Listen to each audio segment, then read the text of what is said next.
네, 안녕하세요. 유희쌤입니다. 오늘은 일정성분비 법칙 들어가 보도록 하겠습니다. 자, 일정성분비 법칙은 프랑스의 화학자였던 프루스트라는 화학자가 주장을 했던 내용입니다. 우리 질량보존 법칙은 라부아지에라는 학자였고요. 프루스트 이름 기억해 주시고요. 자, 일정성분비 법칙이란 일단 무엇인가 먼저 정리를 해보면요. 화합물 나왔습니다, 여러분. 화합물이라는 게 뭐죠? 두 가지 이상의 서로 다른 원소가 만나서 결합을 해서 어떤 새로운 물질을 만들었을 때 그게 화합물이란 말이에요. 그럼 화합물은 두 가지 이상의 성분들이 섞여서 이제 결합을 해서 만든 건데 그 성분들 사이에 뭐가 질량비가 일정하게 성립을 한다라는 내용이 되겠습니다. 그래서 일정 성분비 법칙은 원소들 간의 질량비가 일정하다라는 내용 기억해 주셔야 되겠습니다.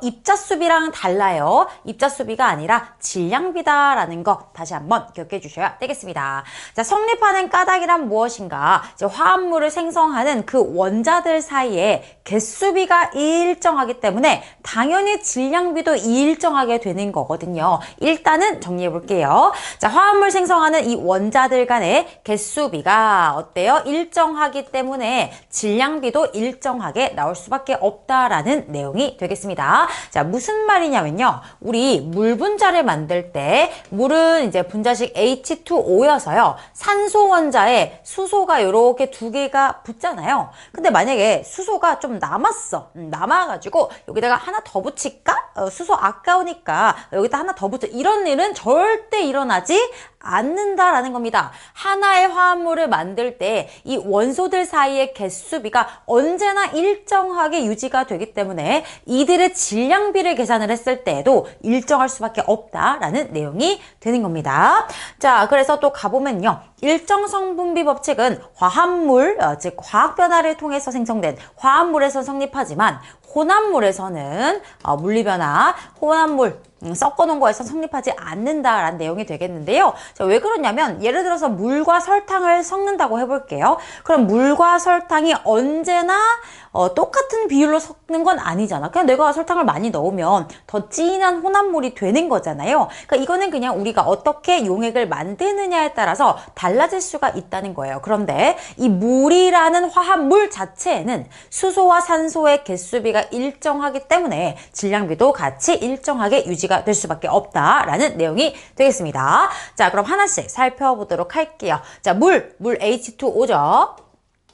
산소 원자에 수소 알갱이 두 개가 붙어 있다라는 겁니다. 자, 그래서 개수비를 봤을 때 수소 두 개, 산소 한 개, 이렇게 해서 세 개의 원자가 만나서 분자를 이루게 된다라는 거예요. 그런데 원자 한 개의 질량비를 주겠대요. 무슨 소리냐면 이 수소 알갱이 하나의 질량을 1이라고 한다면 산소의 질량은 16이래. 그러니까 한 개로 봤을 때는 질량의 비가 얘가 1이라고 놓으면 얘는 16, 16배로 무겁다는 소리야. 자, 그러면 이 화합물을 이루는 원소들의 질량비를 계산할 수가 있습니다. 자, 볼게요. 얘는 질량이 1짜리가 몇 개? 두 개, 그죠? 두 개. 그래서 수소가 차지하는 총 질량은 2가 되는 거고요. 산소는 16짜리가 한 개니까요. 산소가 차지하는 질량은 16이 되어서 수소와 산소의 질량비는 몇 대 몇이다? 1대 8이다 라는 거예요. 이게 바로 화합물을 구성하는 원소들의 질량비라는 건데 이 질량비가 어떻다? 그대로 유지가 된다는 거야. 그대로. 당연한 얘기입니다, 여러분. 자, 왜냐하면 봐봐. 물 분자 H2O잖아. 얘가 100개 있다라고 해볼게. 100개 있어. 그지? 그러면 원자 개수가 2개짜리인데, 그지? 분자 하나당 수소 원자는 2개가 들어있는데, 100개래. 이제 물 분자가 100개. 이 100세트가 오는 거야. 그럼 수소가 어떻게 돼? 200개가 될 거 아니에요. 그죠? 100배 돼서. 산소도 똑같이 100배 돼서 100개가 될 거 아니에요. 그러니까 양을 아무리 늘려도 이 개수가 똑같이 얘도 100배, 얘도 100배 되기 때문에 즉 원자의 개수비는 2대1 그대로 이 개수비가 그대로 유지가 되기 때문에 질량비도 여기다가 질량을 각각 곱해서 또 계산을 해보면 어때요? 200대 1600이잖아. 결국에 1대 8이란 얘기야. 이해되십니까? 이 개수비가 언제나 그대로 유지될 거기 때문에 남는다고 이렇게 붙이지 않는다니까. 그래서 이 개수비가 유지가 되기 때문에 그 하나씩 질량 곱해가지고 질량비를 계산했을 때 질량비도 그대로 유지가 될 수밖에 없다라는 얘기가 되겠습니다. 자, 그럼 이제 암모니아도 한번 해보도록 할게요. 자, 암모니아는 이제 질소에 수소가 3개가 결합한 화합물이죠. 그래서 질소 원자가 하나 있고요. 여기에 이렇게 삼각뿔 모양으로 수소 원자들이 붙어 있는데요. 자, 개수비 한번 볼게. 질소 하나당 수소는 3개다 이거야. 그치? 이 개수비는 언제나 1대3이야. 수소 조금 남았는데 아까우니까 여기 수소 좀 이런 거 없어. 무조건 1대3 개수비 항상 유지된다. 자, 그럼 얘가 10개면 얘는 30개인 거야. 이해돼? 얘가 100개면 얘는 300개인 거야. 개수비는 항상 유지가 된다라는 겁니다. 자, 그랬을 때 이제 질량비를 줬어요. 수소의 질량을 1이라고 봤을 때 이 녀석 질량은 14야 라고 문제에서 이제 줬습니다. 자, 요거는 우리가 사실 알 수 없어요. 이거는 문제에서 주어줘야 됩니다. 요 내용은 사실은 고등 2학년 화원 내용이기 때문에 요거는 이제 걱정하지 않으셔도 돼요. 자, 그랬을 때 얘는 어때? 질소가 14짜리가 1개, 그래서 14. 얘는 1짜리가 3개, 그래서 3. 그래서 질량비가 14대 3으로 유지가 된다라는 내용이 되겠습니다. 자, 세 번째는 이산화탄소 CO2입니다. 탄소 원자를 기준으로 해서 양쪽에 산소가 붙어있는 이런 모습인데요. 산소, 탄소, 개수비 1대 2다라는 거고요. 자, 탄소의 질량을 12라고 했을 때 산소는 16이거든요. 자, 얘도 문제에서 줘야 돼요, 여러분. 그럼 얘는 12짜리가 1개, 얘는 16짜리가 2개 했을 때 어떻다? 질량이 3대 8의 질량비가 유지가 되더라 라는 겁니다. 자, 그래서 일정 성분비 법칙은 결국 뭐다? 화합물을 이루는 구성 원소들 사이에 요 개수비가 언제나 그대로 유지가 되기 때문에 질량비도 일정하게 성립을 하더라 라는 게 일정 성분비 법칙이 되겠습니다. 자, 그럼 이제 넘어가 보도록 할게요. 자, 화합물을 구성하는 성분 원소 사이에 뭐다? 질량비가 일정하게 성립한다. 그 이유는 뭐다? 화합물을 구성하는 그 원소들 사이에 결합하는 개수비가 일정하기 때문에 그 개수비에다가 각각의 상대적 질량을 곱해서 질량비를 구했을 때 그 질량비도 당연히 일정하게 유지가 되더라 라는 내용이 되겠습니다. 자, 정리해봤고요. 자, 그럼 이제 연습해보도록 하겠습니다. 산화구리 생성할 때 질량비다 한번 보도록 할게요. 자, 구리를 가열하면 구리와 산소가 이제 결합을 해서요 산화구리를 만들게 되거든요. 그러면 우리가 이제 화학 반응식 쓰는 것도 이제 연습해 볼 수가 있겠죠. 구리에다가 산소를 이렇게 결합을 시킨 겁니다. 자, 그럼 구리는 2+, 그죠? 여기 이 2라는 게 구리 이가 양이온으로 쓰였다는 뜻입니다. 그럼 이제 구리가 여기 밑에 써볼까? 구리가 이가 양이온이고 산소는 이제 산화이온 이가 음이온이니까 2+2마니까 얘네 어때요? 1대1로 만나면 딱 중성이 되니까 얘네들은 요렇게 산화구리 요렇게 만들어진단 말이에요. 자, 그랬을 때 여기 왼쪽에 산소 2개니까요. 여기도 산소 2개로 만들어주기 위해서 앞에다가 2를 쓸 거고요. 구리도 2개가 됐기 때문에 구리도 요렇게 써주면 구리와 산소가 만나서 산화구리가 만들어졌다라고 볼 수가 있겠죠. 자, 그래서 어쨌든 구리랑 산소 만났을 때 산화구리가 이루어졌을 때 개수비는 항상 몇 대 몇이다? 개수비는 항상 1대1이다. 산소 좀 남았는데 좀 더 붙여? 안 된다고. 알겠어? 개수비 항상 1대1로 만나야 된다. 여기서 결정 벌써 난 거예요. 2+2-니까 얘네 무조건 1대1로 결합하겠구나. 요거는 결정이 된 거야. 자, 그리고 나서 이제 한계 질량을 보시면 이제 우리 친구들은 한계 질량을 아직 몰라요. 이거는 나중에 고등에서 배우는 거니까 쌤이 알려주면. 자, 구리는 이제 원자 하나의 질량이 이제 상대적 질량이 64로 놓았을 때 산소는 이제 16이 되고 거든요. 그럼 이제 요거를 이제 곱해주면 되겠죠. 64짜리 한 개니까 전체 질량비가 64. 얘는 16짜리가 하나니까 16, 그대로네요. 그래서 4대1의 질량비로 항상 만나더라. 그래서 4대1의 질량비로 항상 만나더라 라는 거 다시 한번 정리를 해봤습니다. 여러분들 요즘 한계 질량은 모르기 때문에 문제에서 준다면 그걸 이용해서 여러분들이 질량비를 구해보실 수가 있고요. 그게 아니라면 요런 표나 그래프 형태로 여러분들에게 질량비를 구할 수 있도록 힌트를 제공하기도 합니다. 자, 어떤 식으로 나오는 거냐면요. 지금 보세요. 구리랑 산소랑 만나가지고 산화구리가 된 거잖아요. 합체를 한 거거든요. 근데 문제에서 지금 구리 질량을 주고 산화구리 질량을 준 거예요. 요놈 질량하고 요놈 질량을 준 거예요. 그러면 우리 어떻게 해? 산소 질량 구할 수 있어요. 왜? 질량 보존 법칙을 이용하면 되니까. 자, 얘 질량 더했을 때 요놈의 질량과 같아야 되죠? 질량 보존 법칙. 그래서 여기 산화구리 질량에서 구리 질량을 빼주면 산소의 질량이 딱 나온단 말이에요. 이해되십니까? 자, 얘랑 합체해서 산화구리를 만든 거기 때문에 얘가 0.4야? 그럼 얘는 얼마여야 둘이 합해서 0.5가 되겠어요? 얘가 0.1이다 라는 걸 알 수가 있겠죠. 자, 얘도 마찬가지입니다. 0.8에 얼마가 더해져야 1이 나오겠어요? 0.2겠죠? 자, 1.2에 얼마 더해야 1.5가 나오겠어요? 0.3일 거고요. 1.6에 얼마 더해야 2.0이 되겠습니까? 0.4. 여기는 2에다가 0.5 더해야 2.5가 되겠다. 이런 식으로 여러분들한테 도표로 또는 그래프로 이렇게 힌트를 줄 수가 있다는 거예요. 아니면 이런 식으로도 나오기도 합니다. 그래프를 줘가지고 구리 질량에 따른 산화구리 질량 이런 식으로 표를 가지고 또 줄 수도 있는 거예요. 그럼 구리 질량이 지금 0.4일 때 산화구리는 또 0.5다. 이런 식으로 해가지고 뿅 해가지고 이제 여러 가지 값을 여러분들한테 줄 수도 있겠죠. 자, 그랬을 때 우리는 결국에 뭐다? 구리와 산소의 질량비가 궁금하다.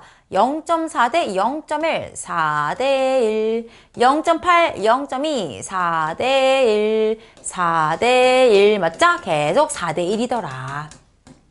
이해되십니까? 자, 산화구리를 만들 때 산소랑 구리가 결합하는 이 개수비는 언제나 1대1로 유지가 되기 때문에 질량비 이렇게 질량이 늘어나도 그 비는 어떻다? 항상 일정하더라 라는 것이 바로 일정 성분비 법칙의 내용이 되겠다라고 보시면 되겠습니다. 자, 이거는 구리 아니고 뭐 마그네슘이나 또 다른 화학 반응식 또 다른 화합물을 만드는 과정이 나올 수도 있어요. 그렇지만 그때마다 표를 해석하거나 그래프를 해석해서 원소들 간의 질량비를 구해보실 수가 있겠다라는 내용까지 살펴봤습니다. 자, 그럼 다음으로 넘어가서요. 이제 아이오디나 납 생성하는 반응 요거 실험 보도록 할게요. 요 실험이 정말 많이 나옵니다. 문제집 풀 때도 많이 나오고요. 시험 기출도 많이 되기 때문에 좀 보도록 할게요. 자, 얘는 지금 뭐냐면 일단 A, B, C, D, E, F 이렇게 6개의 시험관을 준비해 놓고요. 거기다가 아이오디나 칼륨 수용액이라는 것을 6mm씩 쫙 깔아놨어. 이미 쫙 깔아놨고요. 거기다가 A, B, C, D, E, F에다가 질산납 수용액을 여기다가 추가를 하는 거예요. 추가를. 근데 어떻게 했어? 0mm, 2mm, 4mm, 6mm, 8mm, 10mm 이렇게 해가지고 점차 더더더 양을 늘려가면서 투입을 했습니다. 자, 그랬는데 얘네들이 이제 어떤 애들이냐면요. 자, 처음에 아이오디나 칼륨이 있었잖아. KIG, 아이오디나 칼륨. 칼륨 이온과 아이오디나 이온이 있었고 여기다가 질산납, PB, 나비온이랑 질산이온을 이렇게 집어 넣은 거예요. 자, 그럼 여기서 이제 뭐가 중요하냐면 여기 있는 아이오디나 이온하고 나비온하고 이 둘이 만나면 어때요? 여러분들 기억나실란가 모르겠는데 나비온과 아이오디나 이온이 이렇게 만나면 PbI2라는 아이오디나 납, 노란색 앙금을 만든단 말이야. 그래서 지금 보시면 여기 어때? 여기는 지금 질산납이 안 들어갔거든? 0mm 들어갔거든. 그러니까 앙금이 안 생겼거든요. 근데 이 질산납 수용액을 2mm, 4mm, 6mm, 8mm, 10mm 넣음에 따라 앙금이 막 생성되고 있는 거예요. 맞니?